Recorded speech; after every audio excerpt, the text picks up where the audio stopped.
हमारे साथ चिलपिल में है बृंदा करात मैम, और बृंदा करात मैम वही हैं जो बड़ी बिंदी वाली। आज उन्हीं के साथ चिलपिल करेंगे। सो स्टार्ट करते हैं।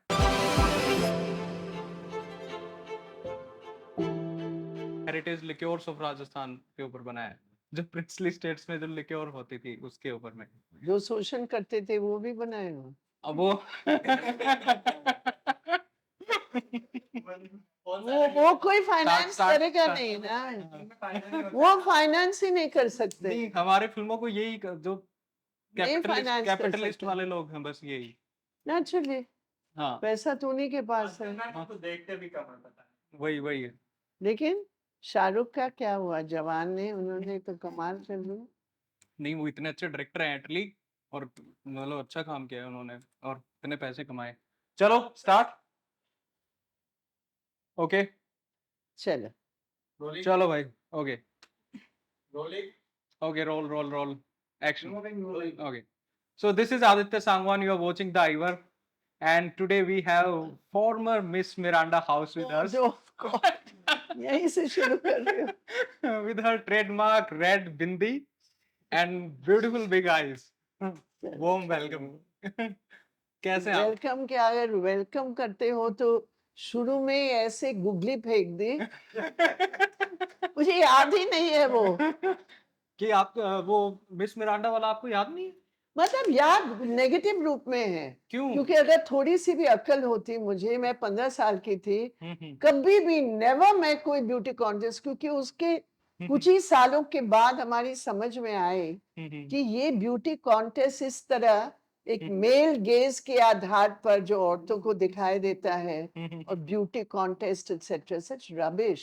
अच्छा, what is a beauty contest? It's nonsense. तो आपने तब तो थिएटर भी किया था काफी। ये थिएटर अलग चीज है। हाँ। Don't confuse theater with beauty contest. Beauty contest, you just show what you look like. And theater is something very, very meaningful. ये बहुत ही मीनिंगफुल चीज है। तो थिएटर में तो मैं बहुत इंटरेस्टेड थी, ओके। लेकिन मैं कह रही हूँ इससे मैं कभी शुरू नहीं करती अच्छा, इस इंटरव्यू। ओके। कोई नहीं, सो हम स्टार्ट करते हैं वेलहम से। How was Welham Loreto Convent, your childhood? It was, I mean, you have to be in school, but fortunately, both the schools I was in, I really enjoyed it. So I was lucky in that sense. And I mean, they're very privileged schools. Schools में तो मतलब privileged जो लोग हैं, जिनके घरों में पैसा है बच्चों के एजुकेशन में खर्च करने के लिए, विशेषकर वेलम गर्ल्स स्कूल एक हॉस्टल था। लेकिन मैं बहुत होमसिक थी ओके पहले फर्स्ट टर्म में, बहुत ही। Okay okay. मैं अपने बिस्तर में सिर छिपा के रोती थी रोज।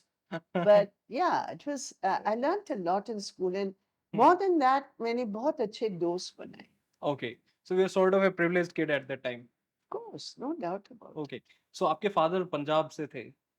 माय फादर पंजाब के थे और मेरी माँ बंगाल। तो आपको कोई पार्टीशन स्टोरी याद है तब की?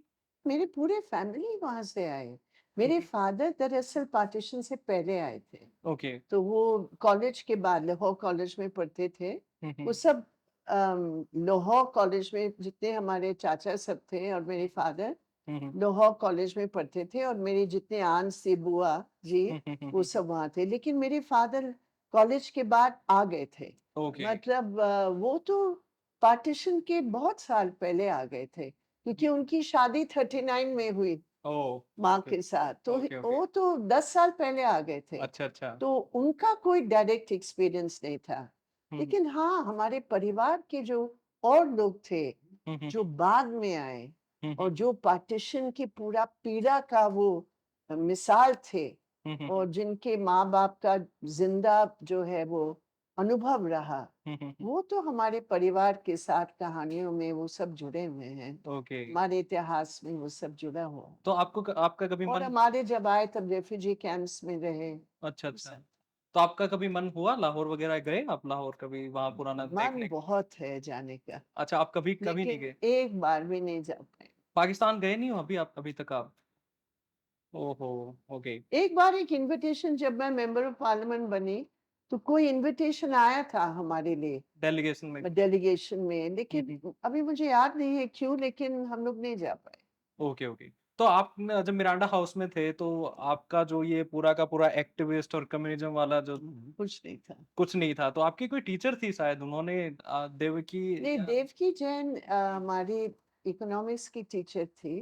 हुँ, हुँ, हुँ। तो उनका जो पूरा एक अप्रोच था इकोनॉमिक्स का, हुँ, डेवलपमेंट इकोनॉमिक्स पढ़ाती थी। हुँ, हुँ, तो गरीबों के हालात, हुँ, हुँ, मतलब किसी समाज में अलग-अलग वर्ग होते हैं, कैसे होते हैं, हुँ, हुँ, कुछ रोशनी उन्होंने डाली, लेकिन हुँ, हुँ। बहुत ज़्यादा नहीं, क्योंकि वो कोर्स वर्क में नहीं था, ओके, ओके। Marxist economics. हुँ, हुँ, हुँ। तो वो एक अलग बात थी, मतलब रेट्रोस्पेक्ट में मैं समझी कि वो बहुत प्रोग्रेसिव माइंडेड थी। अच्छा, उस अच्छा। समय हम लोग पॉलिटिकल नहीं थे, एकदम नहीं थे। अच्छा, बिल्कुल और भी नहीं। मैं तो ड्रामा में, थिएटर में, हुँ, स्पोर्ट्स में हुँ, हुँ, हुँ। मैं बहुत कपिल इंटरेस्टेड सिब्बल थी। के साथ क्या शायद ना आपने थिएटर? कपिल थे, रोशन सेठ थे, ओके, आफताब सेठ थे, ओके। कबीर बेदी थे, ओह! अमिताभ थे, लेकिन अमिताभ हुँ, मेरे से सीनियर थे, तो हुँ, हुँ, हुँ, हुँ। वो मेरी बहन के साथ उन्होंने एक्ट किया। लेकिन ओके, ओके। कलकत्ते में जब मैं वापस गई तो अमिताभ वहाँ थे, हुँ, हुँ। तो उनके साथ भी थिएटर हुआ। ओके। तो आप मैम जब लंदन थी तब, और वो जो एरा था वो पूरा का पूरा वियतनाम वॉर और स्टूडेंट मतलब एरा था स्टूडेंट प्रोटेस्ट का। तो कितना क्या एरा था और क्या चार्म था उस वक़्त, मतलब डेमोंस्ट्रेशन का ये और जितने यहाँ सब नौजवान तुम्हारी टीम में है ना, हुँ, अगर सोचो इस उम्र की लड़के वहाँ, पूरा प्रभाव जो उस समय लंदन का था, हुँ, और सिर्फ लंदन का नहीं, यूरोप वो सबको जो था, जो हुँ, यथास्थिति, हुँ। उसको चैलेंज, हर अच्छा। चीज में, कविता में, नाटक में, पेंटिंग में, हुँ, हुँ, हुँ। बोली में, हुँ, हुँ। रिश्तों में, हुँ, हुँ। सोच में, किताबों में, मतलब हर जगह यथास्थिति को एक चुनौती देने वाली एक वहां वातावरण था। हुँ, हुँ। और उसके बीच में जो उसका सेंटर था, वो सेंटर था युद्ध के खिलाफ, वियतनाम वॉर। शांति के लिए। हुँ, ये हुँ। वियतनाम युद्ध क्यों हुआ? तो वियतनाम का जो युद्ध था, वो तो अमेरिका का, आज भी हम लोग देख लें, हाँ, इराक का युद्ध क्यों हुआ, उसमें उनका ईरान पर क्यों कर किया, पूरे इंटरेस्ट बेरूत, लेबनान, वो सब कुछ क्यों हुआ, हुँ, हुँ। उनका वर्चस्व बनाने के लिए। हुँ, हुँ, हुँ। और ये एक छोटी सी देश हुँ। जिसने इतनी बड़ी चुनौती दी हाँ, उसमें अमेरिका को, हुँ, दुनिया की दादागिरी को चुनौती दी, वो देश, वो जो प्रेरणा थी उस देश के लिए, हुँ, उसकी देशभक्ति के लिए, हुँ। वो एक विचारधारा भी था, जो था ओके, मार्क्सवाद। ओके। तो वो प्रेरणा लेकर तो सारी दुनिया, उस समय जो यूथ थे वहां। हुँ, हुँ। अच्छा, एक और बात भी थी, हुँ। क्योंकि जबरदस्ती उनको युद्ध में जाने के लिए बाध्य था अच्छा, ये भी था। अमेरिका में। हाँ, ओके। मतलब एक तो है क्वेश्चन हुँ, एवरीथिंग, हुँ, हुँ। एक ये है कि जब खुद ही तुम्हें युद्ध में जाना पड़ेगा, तो ओह! वो भी एक मजबूरी। इंटरेस्ट था ना, एक हुँ, सेल्फ इंटरेस्ट था। हुँ, हुँ, हर हुँ, नौजवान को अगर ये कहा जाए कि तुम्हें फौज में 18 साल के बाद तुम्हें 4 साल रहना ही पड़ेगा, तो हुँ, नेचुरली वो यूथ 10 बार सोचेगा हुँ, और वो विचार करेगा कि मैं बिल्कुल। किसके लिए लड़ रहा हूँ। क्या हुँ, मैं अपने देश के ऊपर कोई हमला किया इसलिए मैं लड़ रहा हूँ, वो तो एक अलग बात है। लेकिन हम कहीं दूर देश में जाकर कब्जा करने के लिए मैं लड़ रहा हूं, मैं अपनी जिंदगी को क्यों बर्बाद करूं, बिल्कुल ये ठीक भी बात एक सवाल उठा। तो है। साम्राज्यवाद के खिलाफ, उस तो वक़्त हुँ, वो हुँ, हम उसमें एकदम जुड़ गए। हुँ। और मेरी थिएटर, ड्रामा, एम्बिशन, करियर, मतलब ये नहीं है अगर मैं फॉलो करती कुछ होता, लेकिन सपना ही बिल्कुल बदल। अच्छा, अच्छा। तो वो एंटी एस्टेब्लिशमेंट फैक्टर था पूरा का पूरा। अच्छा, आप लोग इतना एंटी एस्टेब्लिशमेंट क्यों होते हैं अभी भी? नहीं, अभी भी नहीं, हाँ। एस्टैब्लिशमेंट का हम एंटी नहीं होते हैं, हुँ, हम एंटी होते हैं शोषण के खिलाफ। ओके। आप काम कर रहे हैं, आपके काम से किसी को इतना मुनाफा मिल रहा है, हुँ, हुँ, हुँ, और उस मुनाफा का 99% हिस्सा वो लेंगे, हुँ, और हुँ। तुम्हें एक इंसान की जिंदगी जीने के लिए नहीं देंगे, और सरकार पूरे उन्हीं का साथ देंगे, तो ये अन्याय है। जाति प्रथा अन्याय है। मैं समझती हूँ ये वर्ण व्यवस्था अन्याय है। मैं जन्म से एक वर्ण में या एक जाति में मेरा पैदावार हुआ और फिर आप कहेंगे ये तो आपकी पुराने जिंदगी या दूसरे जिंदगी के कर्मों के कारण है और इसलिए तुम सजा भुगतते जाओ और गरीबी में फंसते जाओ। I can't stand it. Ma'am जैसे हम देखते हैं कि भारत की एंटी एस्टेब्लिशमेंट ये शोषण के खिलाफ है, हाँ, but why do we need violent revolution? मतलब no I don't believe in violence, ये मैं बहुत साफ बोलती हूँ, बिल्कुल। मैं इसमें, लेकिन मैं आपसे बोलती हूँ कोई अपना पावर आसानी से छोड़ेगा क्या? मतलब मैं बताती हूँ, आज के दिन में पार्लियामेंट में वायलेंस की बात तो छोड़ो, आरक्षण का बिल पारित इसलिए नहीं हुआ क्योंकि जो बैठे हुए हैं मर्द वो कहते हैं कि 180 सीट अगर हो जाए आरक्षित तो हमें छोड़ना पड़ेगा। वायलेंट नहीं, लेकिन उन्होंने अपनी बहुमत को इस्तेमाल करके उन्होंने आरक्षण नहीं होने दिया महिलाओं के लिए। ये तो है। तो पॉइंट है, nobody who is in power, if they leave that power democratically through elections, it's fine. लेकिन आज इलेक्शंस भी कहाँ डेमोक्रेटिक है? जिसके पास वो क्या है, जिसके पास पैसा वो ही सिकंदर। हाँ, एक्चुअली अभी जो 18 से 22 का सेशन का बोल रहे हैं, इसमें बोल रहे हैं कि शायद आरक्षण मिल जाएगा महिलाओं को, इसीलिए रूमर्स हैं। शायद शायद शायद ये कब से हम 1996 से शायद सुन रहे हैं। अच्छा, Okay. एक और बात बताओ, हम्म अगर मान लो हमें बिल पारित करना है, हम उसको पब्लिक की क्यों नहीं बताएंगे? पार्लियामेंट कोई मिस्ट्री थ्रिलर है क्या? Obviously. मतलब is it a mystery thriller कि अगर हम एजेंडा बता देंगे तो धमाका नहीं होगा? अरे धमाका, हाँ। जवान को देखो अगर धमाका देखना है। अच्छा, जवान मूवी देखो। आपने देखी? मैं तो शाहरुख खान की, अगर मैं 10 दिन अभी इतनी ट्रैवल करके आई हूँ, मैं देख नहीं पाई हूँ, मैं जरूर देखूंगी। मैं तो शाहरुख खान की एकदम फैन हूँ। तो कौन सी पठान देखी आपने? हाँ बिल्कुल, कैसी लगी आपको? अच्छी लगी। अच्छा। शाहरुख की कहानी अच्छी लगी, कोई विशेष कहानी वगैरह तो है नहीं, मतलब ढुशुम ढुशुम और ये सब, और लास्ट जो सलमान खान और शाहरुख खान का वही बढ़िया था, लेकिन अच्छा, अब एक नो बात, स्टोरी। हाँ, लेकिन are you a religious person? No, not at all, I am an atheist. God fearing मैं एथियस्ट? एथियस्ट, गॉड फियर में ह्यूमन फियरिंग हूँ। मैं इंसानियत की असूलों को मानने वाली हूँ उस रूप में। तो मैं भी कभी पूछती हूँ कि रिलीजन अगर एक इंसान को और बेहतर बनाने का कोई रास्ता दिखाता है, वो अच्छी बात है। बट मार्क्स ने तो कहा है कि माइनॉरिटीज में और छोटी जगह पे जहाँ पे कम लोग हैं, हमारा रिलीजन हेल्प करता है। हेल्प करता है दुख को सहने के लिए।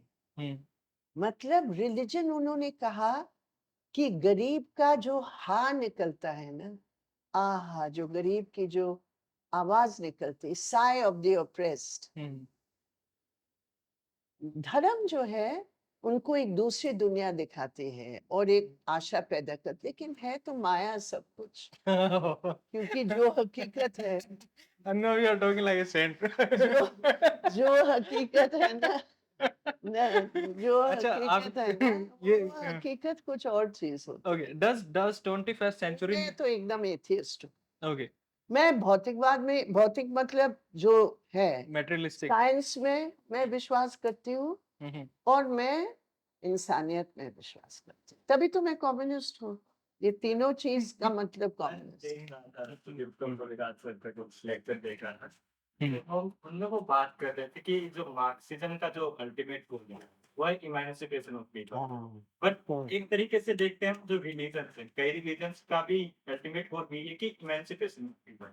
बट वो कह रहे हैं कि मार्क्सिज्म ने शुरुआत के दौर में रिलीजन को नेग्लेक्ट करके एक गलती की। रिलीजन को एक तरीके से कंस्ट्रक्टिव वे में यूज करना चाहिए मार्क्सिस्ट को, ताकि वो लोगों को मोबिलाइज कर सके इश्यूज के लिए और लोगों को इमेंसिपेट कर सके। तो उस व्यू में अगर हम रिलीजन को यूज करें तो आप कैसे देखते हैं? देखिए रिलीजन को, आपको देखिए, रिलीजन तो आस्था और विश्वास के साथ जुड़ा है ना। अब आप रिलीजन को एक सोच समझकर एक हथियार के रूप में इस्तेमाल करोगे जैसे आज मैं कह दूं कि मैं हिंदू हूं और मैं मंदिरों में जा रही हूं और मेरा फोटो लेकर जरूर दिखाओ और फिर उसी के आधार पर मुझे वोट लो, तो मैं ना धर्म को इज्जत दे रही हूँ और ना उस आस्था को जो भक्तों की आस्था है। मैं तो साफ लोगों को कहती हूँ, आई don't believe in it, I believe in science. लेकिन मैं ये भी कहती हूँ, और मैं नहीं, मेरी पार्टी, मेरी बिलीफ यही है कि अगर कोई भी आपका धर्म को गलत तरीके से नीचे दिखाने का, लोअर प्रेस्टीज दिखाने का या हमला करते हैं, अगर आपके मंदिर पर हमला होता है, आपके गिरजाघर या मस्जिद पर हमला होता है, हम न विश्वास करने वाले ही वहां खड़े रहेंगे आपके धर्म के अधिकार को बचाने के लिए। तो मैं आपका अधिकार बचाने के लिए हर प्रयास करूंगी, लेकिन मैं खुद नहीं विश्वास। ओके, प्राइम मिनिस्टर तो आप लोगों को आंदोलनजीवी कहते हैं।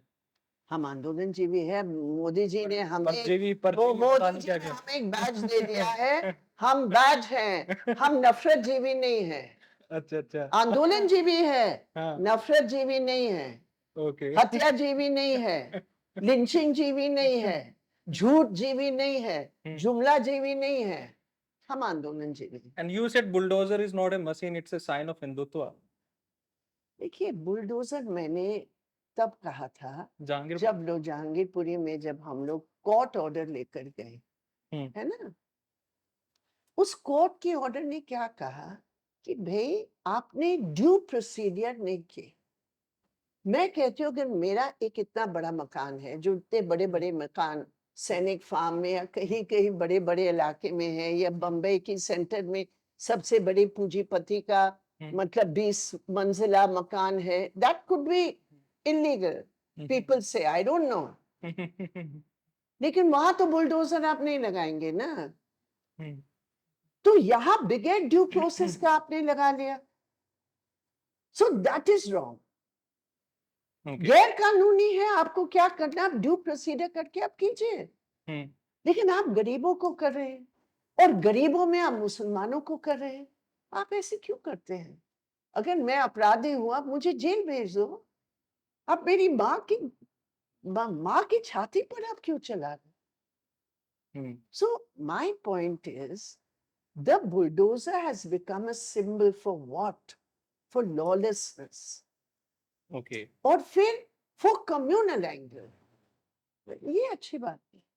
ओके मैम, अभी जैसे रिलीजन की बात हो रही थी, तो आप मैं ये पूछ रहा हूँ, क्या 21वीं सदी के भारत को रिलीजन, क्या 21वीं सदी के भारत को रिलीजन की जरूरत है या वर्ल्ड को रिलीजन की जरूरत है? देखिए, व्यक्ति को आप देखो, अगर व्यक्ति की जरूरत है, वो है, मैं उसकी सम्मान करती हूँ, लेकिन मैं ये कहती हूँ साइंस को मत रोको, साइंस की विज्ञान को मत रोको। जब कोविड आता है, ये मत कहो कि कोविड मैया की मैं पूजा करके सारा कोविड वायरस हिंदुस्तान से छू मंतर करके खत्म हो जाएगा, मत करो। विश्वास करो, पूजा करो कि मेरे परिवार में कोविड ना आए। लेकिन जो कोविड के हाथ धोने के, मास्क लगाने के, बाहर जाकर सब घूमने की जब लॉकडाउन है, ये सब मत करो, विज्ञान को रोको मत, ये मेरा पॉइंट है। बाकी अभी हर objection. I will never say who has need for religion or not. मैं कौन हूँ बोलने के लिए? मैं उसमें बिल्कुल, मेरा कोई मतलब ही नहीं है। मैं कहती हूँ don't use religion for political purposes. तुम ये लोग क्यों कर रहे हो? क्यों रिलीजन को हथियार कर रहे हो? क्यों बोल रहे हो हर जगह जाकर जय श्री राम और फिर उसको मारपीट करो? क्यों? अरे जय श्री राम आपका धर्म का आस्था है, आप उसको वॉकरा क्यों बनाना चाहते हो? That's my point.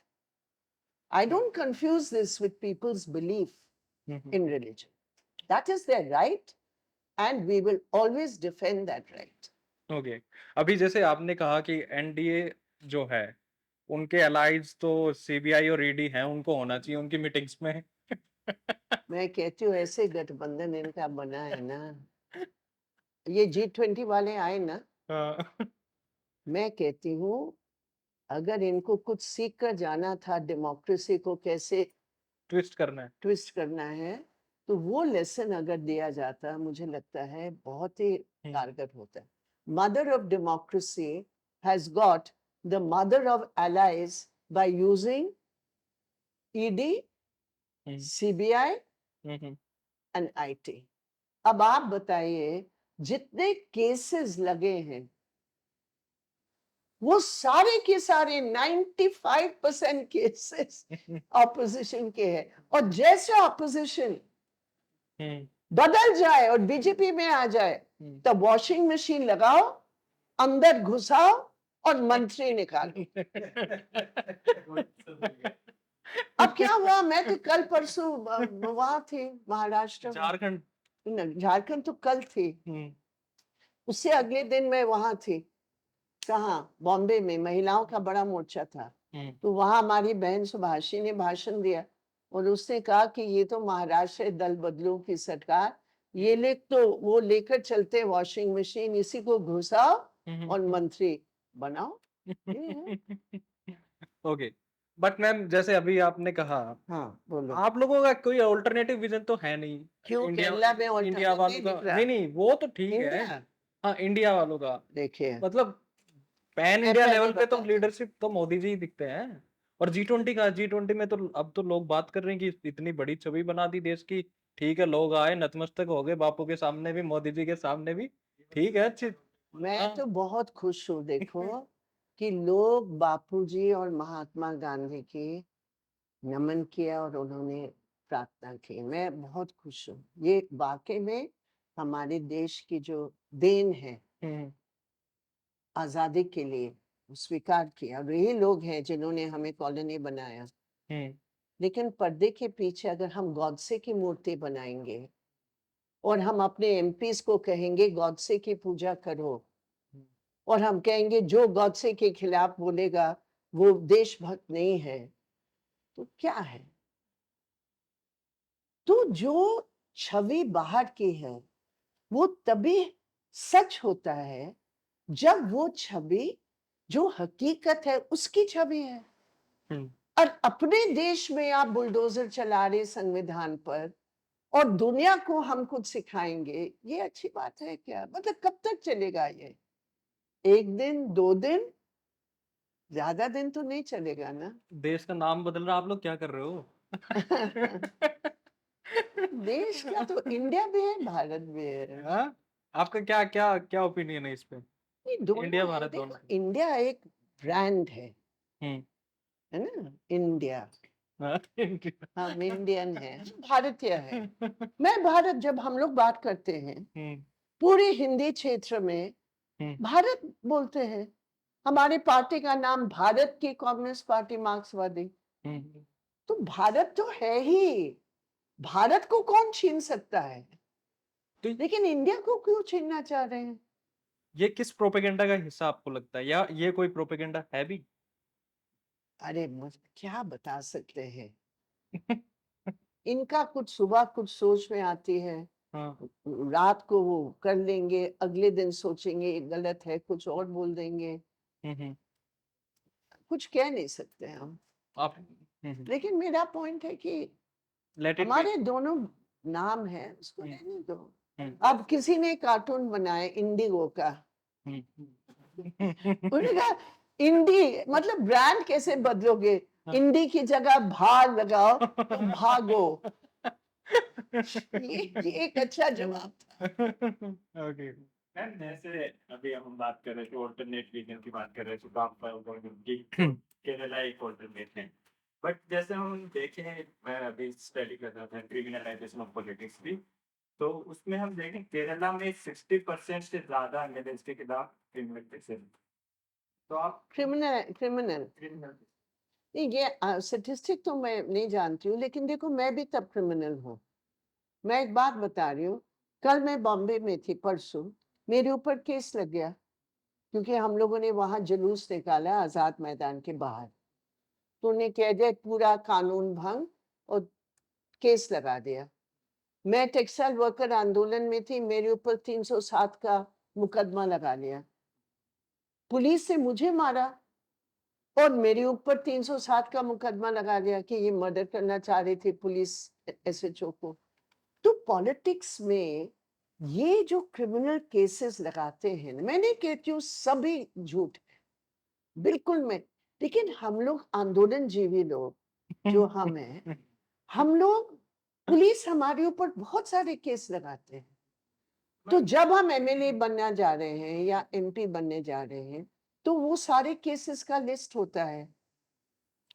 147, 148, मतलब कानून को भंग करके आपने जुलूस निकाला, इस टाइप के हैं जो बहुत सीरियस केसेस हैं, जैसे रेप केस का है या मर्डर केस का है, वो तो बहुत सीरियस है। बट मैम जैसे आप आई मीन दैट इज, कभी आप डिमांड क्यों नहीं करते कि मतलब जैसे फास्ट ट्रैक कोर्ट से यानी कि तो आप केसेस तो जल्दी से रिजॉल्व कर सकते हो, क्योंकि केरला में जैसे अगर हम ऑल्टरनेट मॉडल देखेंगे देखो केरला में ऑल्टरनेट मॉडल इस रूप में देखो कि एजुकेशन को देखो। हम्म?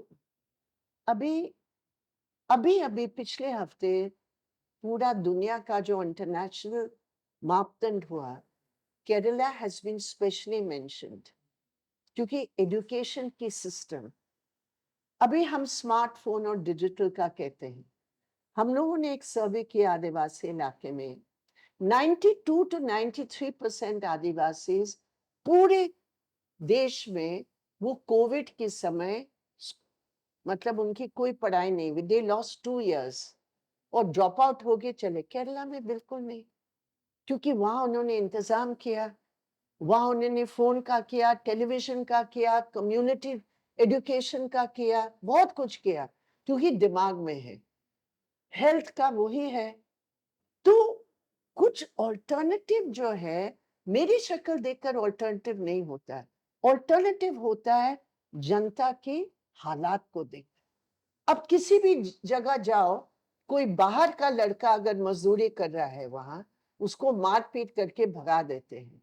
केरल में उनकी इतने अधिकार है, क्योंकि वो क्या करेंगे, उनकी अपनी जगह में है नहीं, वो वहां जाके काम कर रहे हैं। to judge alternative by the impact on social indicators, वेतन मिल रहा है कि नहीं, सिक्योरिटी है कि नहीं, पीस है कि नहीं। फिर अगर हम किसी इलाके में रहते हो पीसफुली नहीं है और मैं घर से निकल नहीं सकती हूँ क्योंकि कल मेरे साथ पता नहीं क्या होगा, सर महिला की बात कर रही हूँ, इट्स वेरी डिफिकल्ट मैम अच्छा आप मणिपुर गए थे, देख लो। अच्छा आप टाइम देख रहे हो, ऐसा नहीं है जाना पड़ेगा सामने, आदित्य जाना पड़ेगा। नहीं नहीं, बहुत अभी time अभी हो आप गया। मेरे को ये बताओ, हाउ डू यू सी हाँ। Civil society movements in India? आप लोग फैशनेबल लोग हो, आपको प्रेस में भी जगह मिल जाती है जो, अरे और काश प्रेस में जगह मिलती है, हम तो दिन रात बराबर कर लेते हैं हाँ, और एक वर्ड भी नहीं आएगा।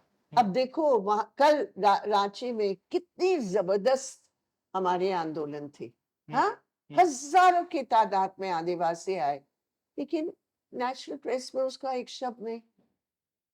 ओके तो मीडिया की मैम, कवरेज बहुत। एक आप मणिपुर गए थे, तो मणिपुर में बॉर्डर्स बन गए हैं उस स्टेट के अंदर से, क्योंकि इस साइड आप वाघा बॉर्डर गए हो कभी? नहीं, मेरे को पसंद नहीं मुझे, हाँ, वो गए, आप वो गए? भाई गए आपने देखा ना लेफ्ट राइट कैसे होता है सोल्जर्स का, एक तरफ हो और बीच में जो है ना उनका ना हम, एक बफर जोन, दोनों यहाँ तक आते हैं और वापस जाते हैं। कॉमेडी। ऐसे बाप रे, हाँ? कैसी भाषा बोल रहे हो? अच्छा आप बोल रहे हो, माफ करना। इंटरनेशनल भाषा आप एक दूसरे को provoke कर रहे हैं वहाँ पे। हाँ जी, बताइए, आप बताइए क्या बता रहे थे, बाघा नहीं बॉर्डर? वो सही बोल रहे हैं, वहाँ डबल इंजन सरकार है। आज तो कुछ लोगों का फेवरेट शब्द है ना डबल इंजन, अभी बहुत सुनेंगे हम, हाँ? तो जी अभी वो डबल इंजन में क्या हुआ, उनकी सरकार ने ऐसे हालात बना लिए हैं कि हमारे देश के नागरिक, हम भी इंडियन, आप भी इंडियन, हम भी मणिपुर के, आप भी मणिपुर, उनके बीच एथनिक जातीयता के आधार पर और धर्म के आधार पर ऐसे हालात बना लिए हैं कि एक दूसरे को देखकर ही जान जोखिम में डाल रहे हो, बिल्कुल स्पष्ट। ओके इसलिए अभी एकदम अलग कर लिया। ज्योग्राफिया ऐसा है, मैदानी में मैती, पहाड़ों में ट्राइबल, वही ओके कर लिया है। ओके और एक बॉर्डर बन गया है, इस तरफ मैती का, उस साइड कुकी उस वगैरह साइड कुकी का, ट्राइबल का, हम्म बीच में आर्मी है, एक तरफ असम राइफल, एक तरफ सीआरपीएफ। और कोई आप क्रॉस नहीं कर सकते, आपका आधार कार्ड वगैरह वगैरह सब चेक होता है। अच्छा बिल्कुल भी नहीं जा सकते ओके मैम आप लोग जो हो ये पॉलिटिक्स, ये वो पॉलिटिक्स का रिफ्लेक्शन है जो लोगों को डिवाइड करके रूल करना चाहते हैं। ब्रिटिश का स्लोगन, विभाजन करो और राज करो। ओके मैम आप ये बताओ आप लोग तो और नहीं अभी एक दो मिनट आप लोग तो बिल्कुल सिकुड़ते जा रहे हो कम्युनिस्ट लोग हाँ, ये वो आरएसएस बात तो सही है। तो क्या कुछ प्लान मतलब आपने खुद सिकुड़ते के लिए जा रहे, मतलब चुनावी रूप में। हाँ चुनाव चुनावी रूप में अभी हमारे लिए बहुत कठिन स्थिति है, नो डाउट अबाउट इट। एक तो हमारे जो हम लोगों ने देखा, पैसे का जो अभी खेल है ना, मैं अभी आपको एक कहानी बताती हूँ। मैं बागपली, हमारे एक सीट है बहुत बढ़िया, हमारा वहाँ कैंडिडेट भी था और सीट भी, और लोग बिल्कुल जुड़ रहे थे। कर्नाटक के चुनाव की बात कर रहे हैं। जब हमारे डॉक्टर साहब कैंडिडेट थे गए, लोगों ने कहा डॉक्टर साहब आपने हमारे लिए सब कुछ किया है। जैसे चुनाव नजदीक आए, बाकी पार्टियों ने पूरा पैसा फैलाया। ओके जब हमारे लोग वहीं गए तो उन्होंने कहा आज का चुनाव, जो कैंडिडेट सीरियस है जीतने के लिए वो पैसा दे रहा है, जो कैंडिडेट जीतने के लिए सीरियस नहीं है वो पैसा नहीं दे रहा है। आप बताओ, आप वाकई में चुनाव लड़ना चाह रहे हैं या आप सिर्फ नाम के लिए आप काटना चाह रहे हैं? अगर आप लड़ना चाह रहे हैं, पैसे दो। ये मतलब ये कल्चर बन गया है। एक कैंडिडेट को तब सीरियस मानते हैं जब वो पैसा बांट रहा है। और ये इलेक्ट्रल बॉन्ड का जो चक्कर बनाया ना, जितना भी कोई चोर डाकू जो भी है जिसका पैसा है दिखाता है, वो वहां बैंक में अपना पैसा से, ब्लैक मनी नहीं, बैंक में जो भी पैसा हमारा है हम देना चाहते किसी पॉलिटिकल पार्टी को, हमारा नाम नहीं बताने की जरूरत है। ओके ये है छिपा दो नाम, ए बी सी, ज्यादा तो ए है तो ए, अगर वो बीजेपी को पैसा देना चाहते हैं वो देंगे, किसी को पता ही नहीं कितना पैसा दे रहे। अच्छा पर 2024 में लगता है आप लोग हरा दोगे उनको इंडिया वाले आपके मुंह में घी शक्कर नहीं नहीं मैं पूछ रहा हूँ मैं तेरे को पूछ रहा हूँ कैसे बदल गया, देखा जैसे घी शक्कर, डायबिटिक हो क्या? बट ये किसी खा सकते हैं। आपको लग रहा है थोड़ा वो कहीं देखिए कुछ जनता में एक बहुत बड़ा चेंज आ रहा है। अभी इनके पास और कुछ है नहीं, मोदी जी का एक वो है, वो बाकी तो सब वो खुद ही मान रहे हैं कि 0 0 है, 0+0 वो तो ये भी बाकी सब है। लेकिन वो जो है ना, वो सोचते कि ये हमारे इस व्यक्ति के रूप में हम जीत जाएंगे, लेकिन ऐसा नहीं होता। कर्नाटक में भी कोई, कर्नाटका में कोई उनका लीडर थोड़ी था। वो रोड शो भी मोदी जी कर रहे हैं, भाषण भी मोदी जी दे रहे हैं, पोस्टर में भी मोदी जी है। अभी राजस्थान, मध्य प्रदेश सब में ऐसे होगा, वो हारेंगे, no doubt about it. Okay चाहे कुछ भी करें वो हारेंगे। अब लोकसभा के चुनाव में अगर एक सही विश्वास होता है जनता में कि ये मजबूत है, ये इंडिया, तो हो सकता है। पैसे से याद आया अडानी ने आपकी दीदी जी का चैनल ले लिया हाँ आपकी दीदी जी हमारी छोटी बहन है। क्या अभी वो जाने, मैं दूसरों की ना ना, उनका प्रोफेशन अलग है, छोटी बहन है प्यार है मेरा, प्यार का, लेकिन प्रोफेशन का नहीं। अच्छा मेरे प्रोफेशन में जो पॉलिटिक्स है, जो मेरा काम है, कोई भी इंटरवीन नहीं करते हैं, और मैं किसी और के काम में ना टिप्पणी करती हूँ ना इंटरवीन करती हूँ। ये तो आप मानेंगे ना, एनडीटीवी जो सच्ची खबरें देता था, अब ये आप बोलेंगे, क्योंकि अगर मैं बोलूं आप कहेंगे कॉन्फ्लिक्ट ऑफ इंटरेस्ट है। ओके मैम, इसके अलावा आदित्य, ओके आप मुझे लास्ट बताना। क्वेश्चन है ये। अच्छा लास्ट क्वेश्चन क्या था ये मैं भूल गया। How do you see India and what is your message for youth? What is your opinion of India? Not गठबंधन वाला इंडिया, भारत देश इंडिया। अरे ओपिनियन की तो कोई बात ही नहीं, तो है ही हमारा देश है, हमारा सबका देश है, और आज की यूथ प्लूरैलिटी और सबसे प्यारा देश के भविष्य है। अगर यूथ बढ़े तो देश बढ़ेगा। तो यूथ को इस देश के लिए जो प्यार और जो कमिटमेंट के साथ साथ अपने भविष्य के साथ साथ इस देश तब आगे बढ़ेगा जब ये देश के गरीब को बराबर का मौका मिलेगा। और इसके लिए हर यूथ को काम करना चाहिए। Economic inequality, economic inequality Hindustan का सबसे खराब रिकॉर्ड है पूरी दुनिया में। एक आदमी एक दिन में 1236 करोड़ रुपया सिर्फ अपनी इनकम एक दिन में, और एक औरत जो दिन रात काम करती है 100 दिन की मनरेगा काम में, उसको 200 रुपया भी नहीं। We don't want that Bharat, we want a Bharat which is equal for all. और युवाओं को ही और युवतियों को ही ये करना। ओके ओके, आपके जैसे। Thank you. मैम एक मेरा लास्ट क्वेश्चन, मैं अभी एक कोट पढ़ रहा था लेनिन का हाँ। कि revolutionary movement requires revolutionary ideology. But आज के टाइम में जब हम देखें इंडिया की डेमोक्रेटिक पॉलिटिक्स में जो पैसों का रोल है, जैसे आप बता रहे कर्नाटक चुनाव में, आज के टाइम में आइडियोलॉजी का क्या रेलेवेंस है इंडिया की डेमोक्रेटिक पॉलिटिक्स में, इलेक्शन पॉलिटिक्स के बाद? मैं मानती हूँ बिगर आइडियोलॉजी के आप किसी दृष्टि को, आप किसी दृष्टिकोण को जो आपको गाइड करता है। देखो इलेक्ट्रल पॉलिटिक्स क्या, पैसे के आधार आप बन जाओगे और फिर लूटोगे, ये भी एक पॉलिटिक्स है। लेकिन अगर आप पॉलिटिक्स जनता की पॉलिटिक्स समझते हैं तो आपकी आइडियोलॉजी ही आपको रोशनी देती है। और हमारी आइडियोलॉजी इक्वालिटी की। बट मैम वो कम्युनिकेट क्यों नहीं हो पा रही पूरे इंडिया में? ये हमारी कमी जरूर होगी कि हम नहीं कम्युनिकेट कर पा रहे हैं, देखो आप लेकिन आइडियोलॉजी हमारी साफ। आइडियोलॉजी तो साफ है, बट कम्युनिकेट कैसे? कोई प्लान आपके जैसे एम्बेसडर्स हमारे बने तो हम और बढ़िया तरीके से कम्युनिकेट करें। आजकल हमारी कम्युनिकेशन शब्दों के खेल में नहीं है, हमारी कम्युनिकेशन जमीनी काम पर है। और मुझे लगता है लॉन्ग रन में और शॉर्ट रन में भी लोग जमीनी काम और सच्चाई को पहचानते हैं। तभी तो आप भी आए हैं ना मेरे पास। बिल्कुल बिल्कुल।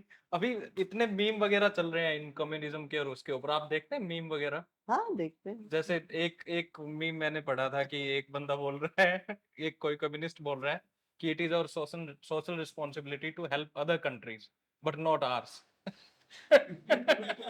ये मैं कहती हूँ जो ये मीम बनाए हैं ना, उनको ये पूछना पड़ेगा that social relations to help other countries not us। तो ये मान रहे हैं कि हमारे देश में सोशल रिलेशंस इतने खराब है कि कम्युनिस्टों की मदद की जरूरत है। Okay okay ma'am, then thank you so much. Thanks a lot, thank you.